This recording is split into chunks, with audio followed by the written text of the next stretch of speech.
This channel does not promote any violent, harmful, or illegal activities. All content provided by this channel is meant for an educational purpose only.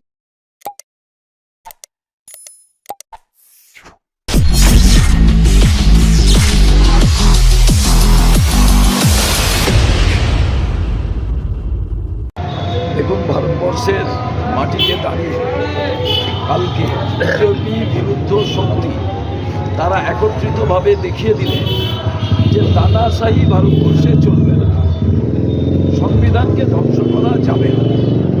এটা আবার প্রমাণিত। রাজ্যের ক্ষেত্রে যে কোনো রাজনৈতিক দল তাদের আলাদা আলাদা এজেন্ডা থাকে, সেখানে তারা সেই রাজ্যের সমস্যা নিয়ে তাদের মতো তারা লড়াই করেন। কিন্তু সর্বভারতীয় ক্ষেত্রে যে ইউনিয়ন অফ ইন্ডিয়াকে ভেঙে ফেলার যে চক্রান্ত এবং মনুবাদী চিন্তাধারার যে প্রয়োগের দিকে বিজেপি এগোচ্ছিল, সেটা কিন্তু বাস্তবিকভাবে কাল লোকসভার ভেতরে সেটা ঢুকে দিয়েছে। তাই হচ্ছে বিরোধী দলনেতা এলওপি রাহুল গান্ধী সমস্ত রাজনৈতিক দলের নেতাদের সঙ্গে কথা বলে তাদের অভিনন্দনও জানিয়েছে।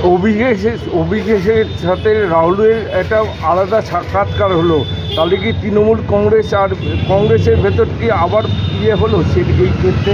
আপনাকে তো আগেই আমি বলেছিলাম, এক্ষুনি বললাম যে কথাটা, যে বিরোধী দলনেতা হিসেবে এই পশ্চিমবঙ্গের বিরোধী দলের নেতা হিসাবে নয়, বিরোধী দলনেতা মানে সরকার পক্ষের অপোজিটে যারা আছে সবার নেতৃত্ব দেওয়া বিরোধী দলনেতার কাজ। তাই যখন জাতীয়তা বিরোধী একটি বিল লোকসভায় এনে তাকে পাস করিয়ে নেওয়ার চক্রান্ত হচ্ছিল, তাকে রুখে দেওয়াতে তো রাহুল গান্ধী নেতা হিসাবে, বিরোধী দলনেতা হিসাবে সমস্ত বিরোধী দলের নেতাদের সঙ্গে কথা বলেছেন।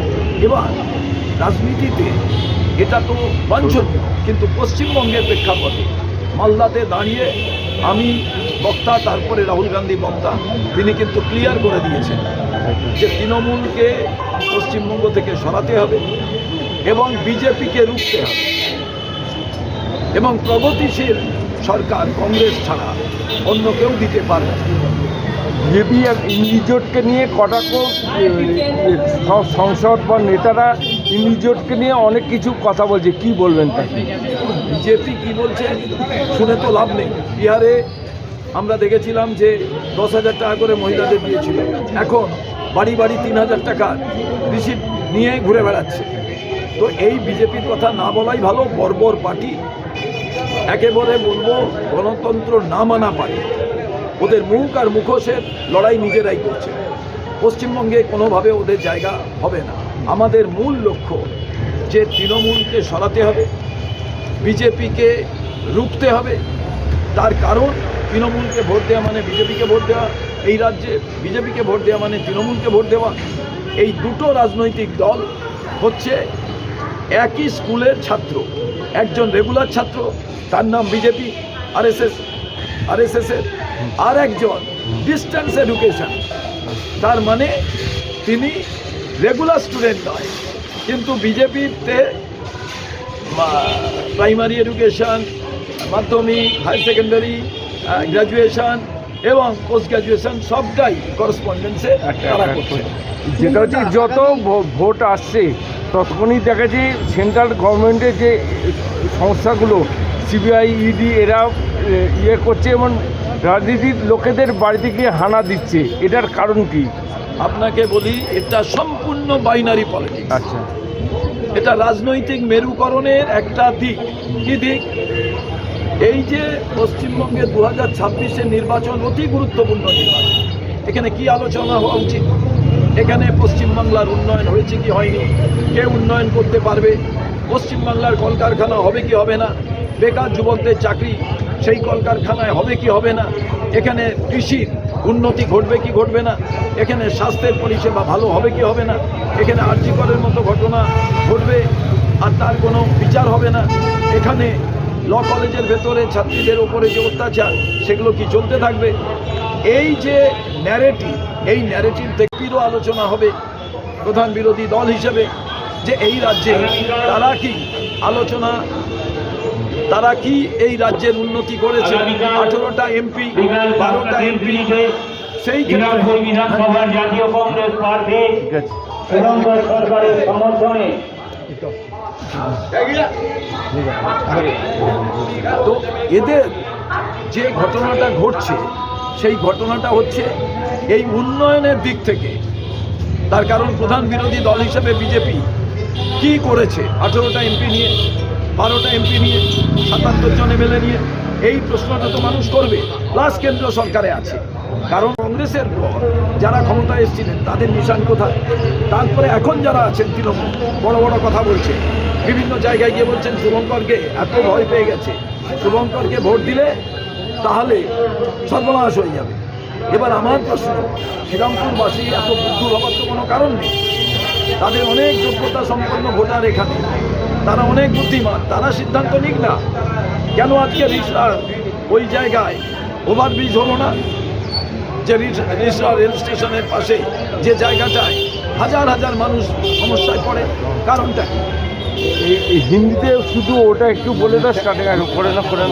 আচ্ছা, আপনার এই এলাকায় মানে আপনার বিধানসভা কেন্দ্রে 48,000 ভোটের নাম আছে, কিন্তু সুপ্রিম কোর্ট যদি না দেয় একটা ভালো রায় দিল এবং ফিল হওয়া যে ভোটগুলো তাদের যদি নাম ট্রাইব্যুনালে ওঠে তারা ভোট দিতে পারে।